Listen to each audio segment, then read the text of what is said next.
Start recording. Okay, we're recording. What's up, fam? This is Mike Lang, This is Webs. and we just—I mean, it's been a minute. I've been on my hibernation mode. That's why you haven't seen me publicly in a minute. Practicing my 6 feet of social distancing and whatnot. Mine is like 50 feet though. So I found out that I don't have to change much about my life. No, I'm living the dream, bro. I've been living the social distancing life well before now. I've awful anxiety, and I've been trying to figure out like why I'm not more anxious about this whole situation. And I think it's because it doesn't require a large change to how I function normally. Because I don't do much, really, not really like a club bar, going out, meeting with people kind of person. So yeah, I As feel long bad for people who are social butterflies. as long as it's coffee, I'm straight. So Same. Once the coffee starts to run out, then we may have problems. Then it's panic time. Then it's zombie apocalypse time. Right now, I'm good. So we just wanted to come to the masses, or whoever's watching this video, or whatever, with like, hey, some questions and answers type stuff. Kind of, neither one of us, my school district is not requiring us to do any remote learning or e-learning or whatever the catchphrase is for the current situation at all. I don't have a district. I don't presently have a job, so free agency, man. Free agency. I'm just yeah, I'm a free agent helping out where I can. Indeed. So we got some questions, and we're gonna have Webbs kind of answer some questions. I'll chime in every now and then, but there's some questions about like the blended learning thing has exploded more because of necessity rather because of choice, but it's exploded. And we got some people who sent us some emails, sent us some questions. They were like, hey, like, what should I do? So Webbs is the first one. This is from someone named Mr. Commander. He's at an undisclosed location. His question is, I've just dabbled into working remotely for my small business. What advice would you give people just starting out in this endeavor here?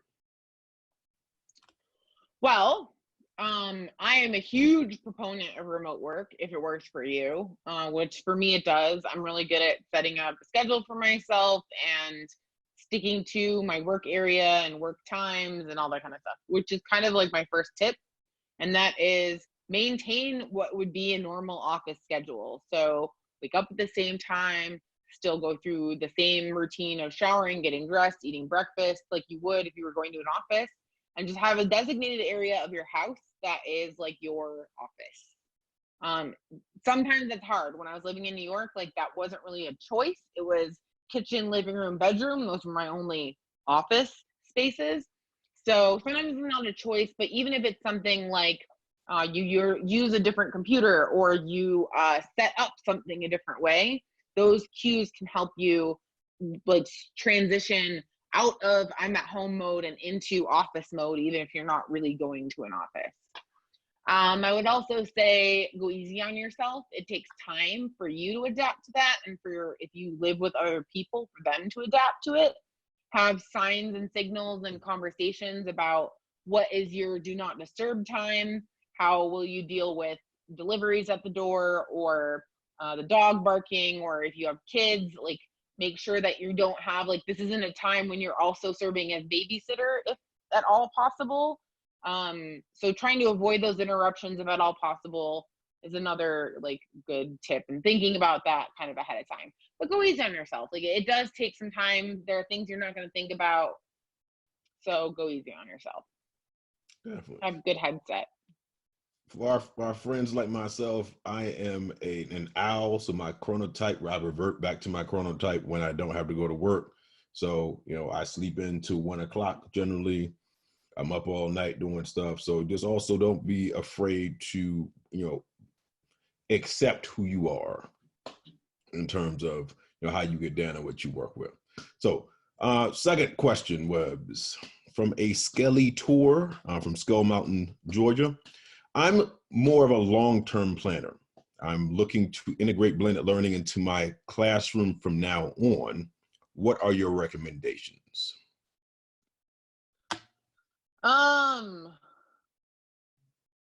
I would say, so judging by this question, it sounds like this person is not talking about flipping their classroom, where like the bulk of the work gets done at home. They come in and have conversations about stuff they've read, that kind of thing, more of like a college-y type thing. This seems more like I'm just getting started integrating, say, an LMS, a learning management system like Google Classroom. If you aren't already familiar with some sort of a cloud system, whether it's like Google Drive or Dropbox or even iCloud, then definitely get familiar with that for yourself, like build from yourself out. And maybe one of the first tasks is not having your students like go online immediately and convert everything over to Google Classroom, but like find a way for them to just submit a picture of their assignment instead of like trying to convert everything over to digital. So they should have a phone or an iPad or something. They can just take a picture of their assignment, submit it either via Google form. You can add like document upload to Google form, or some other way of, you know, having them submit it. Maybe it's even just an email, taking a picture and emailing it to you. I would start there and then slowly build your skills from there a little bit more each day. What do you think, Mike?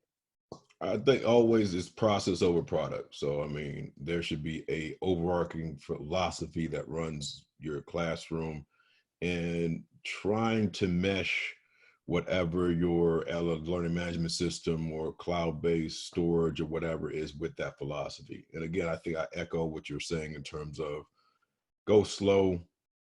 This is not a race. It's not a situation where you don't compare yourself to other people that perhaps have been in the space a little bit longer than you have, and how those things work. And also, I mean, find yourself a buddy. Find someone else that's going to go take that trip with you.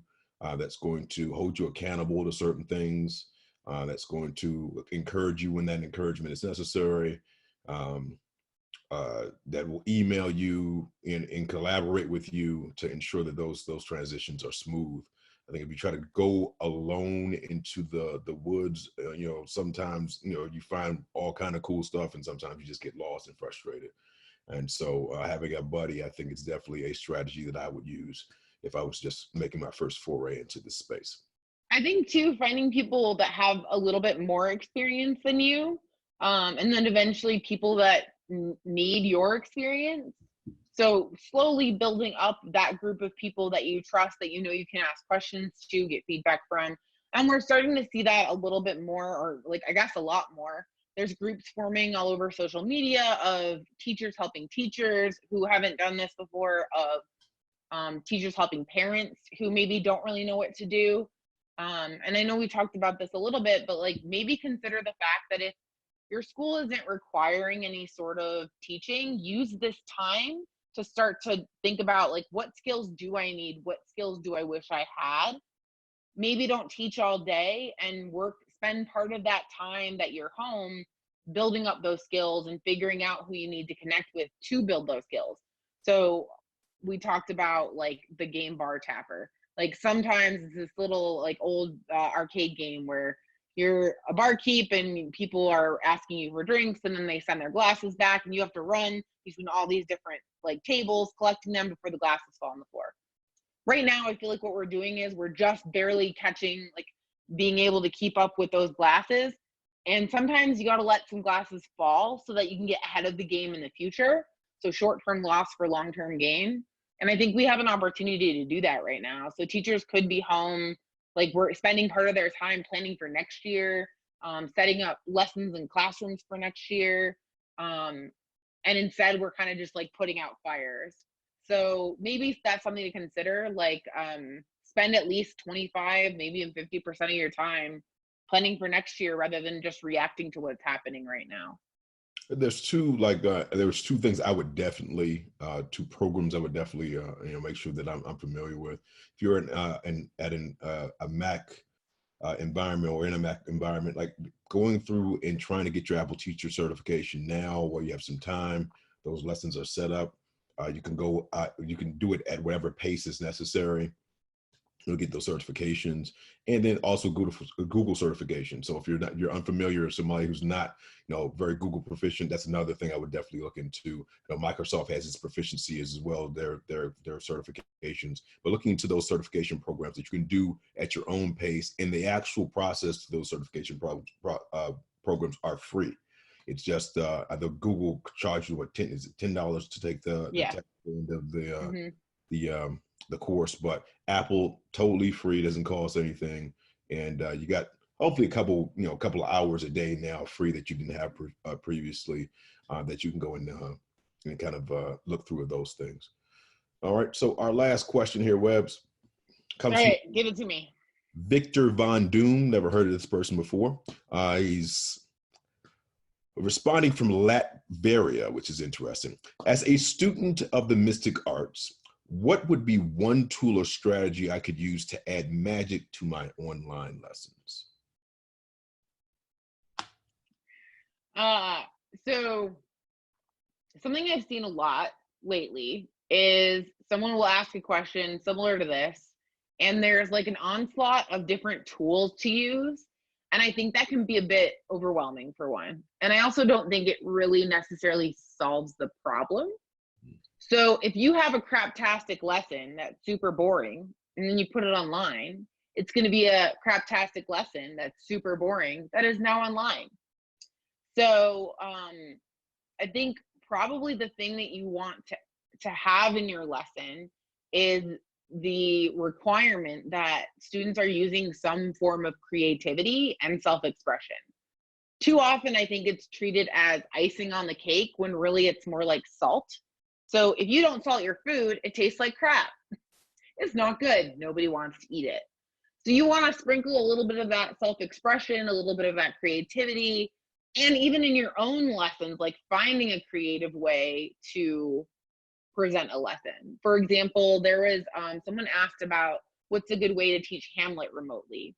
And my suggestion actually was take one scene from Hamlet, break it down, have students pick one line out of it, do a modern interpretation of that line, have them record themselves or someone else saying the line that they made up, their modern interpretation, send it back to the teacher, and then the teacher splices it all together into this like modern compilation of their students doing the scene. I thought that would be really cool. Like that seems like as a kid, that would make me think about what the words are and what the meaning is behind it and how to interpret it in a modern way. And then I'd also get to like record myself or somebody else and then see this like sort of group project that we've put together that our teacher helped facilitate. So and really, as far as the technology involved, and there's no special apps, you can do it with a camera. You can do it with the most basic of like video editing. There isn't any like special unique technology you need, just basically a camera and the ability to like receive video, which we do every day, all the time. So I think if anything, it's like add that creativity and self-expression, not just to your online lessons, but like to your regular lessons, because putting something online isn't instantly going to make it better and more engaging. If anything, you lose a little bit by making it online because you no longer have them physically in front of you, which you've said numerous times. What would your way of what was the question again? It was about making it more magic, adding the magic to online learning. Yeah, I think I echo a lot of what you just said, but again, I think first and foremost in my mind, when I'm attempting to come up with lessons to address standards, it's processing it over products. And so, kind of that we dubbed it the Sullivan method, but design thinking process in terms of here is problem, give kids choices, help them find solution, have them, deliver a solution, a prototype for a solution. So I think choice is the magic, and choice is going to drive creativity because everyone's going to approach the problem from a different perspective. So whether it's making a song, whether it's making a video, whether it's, drawing animation or whatever, people are going to speak to their strengths, but also choice with constraints, because I think constraints also push people to be very, very creative in I terms. definitely agree with that. I've even experienced that myself. Like when I give myself, even if they're artificial constraints, it drives my creativity a little bit. Like making videos with clips. That's what my latest thing has been. Yeah, so I mean, those, I think, choice and constraints add magic without you having to do very much. And also going away from grades in quotation marks and more toward rubrics and mastery scoring, where a kid isn't afraid to try something because they're going to get an F. I think that the grades are one of the definite barriers to creativity in a lot of classrooms, in that a student might not take a risk creatively because they might receive a mark that's not a passing mark. So that would be my deal: choice, constraints, and then get ready to grades. Just, kind of going forward with here's the rubric, how can we improve, what can we do to get better. I think there's one more thing I'd add to that, kind of relates to almost all of this, and that is you're never going to know every tool that's out there. So don't make your kids limited to the things that you know. If they give you something you've never seen before, it doesn't matter. That's fine. Like, you aren't responsible for knowing every tool they're going to use. You don't have to create a list of authorized tools. Like, give them the box or barriers or whatever you want to call it, not barriers, but like boundaries.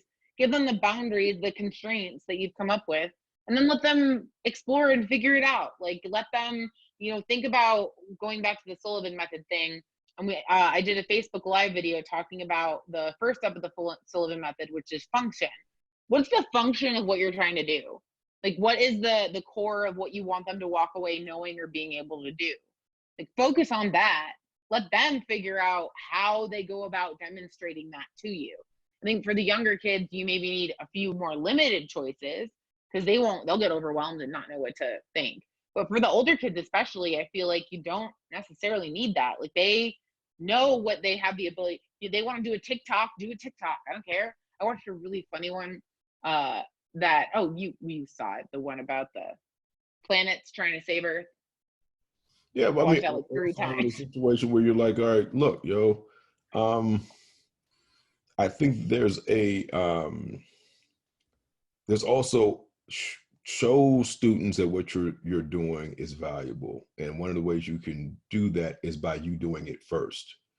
It's one of the I think the mistakes that I made early in my teaching career, is that I would assign projects that I hadn't done myself, with this kind of misguided idea that if I did it and showed the kids a project that I did, they would just copy what I did.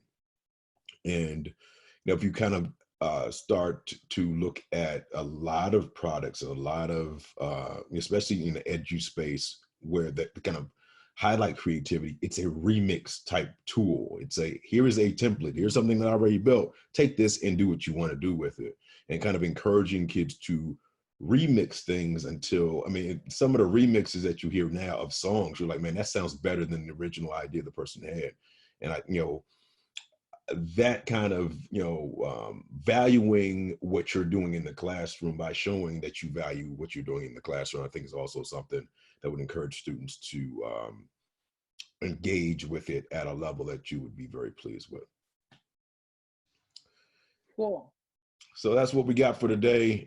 We appreciate the questions that we've received from these obviously strange and misguided individuals.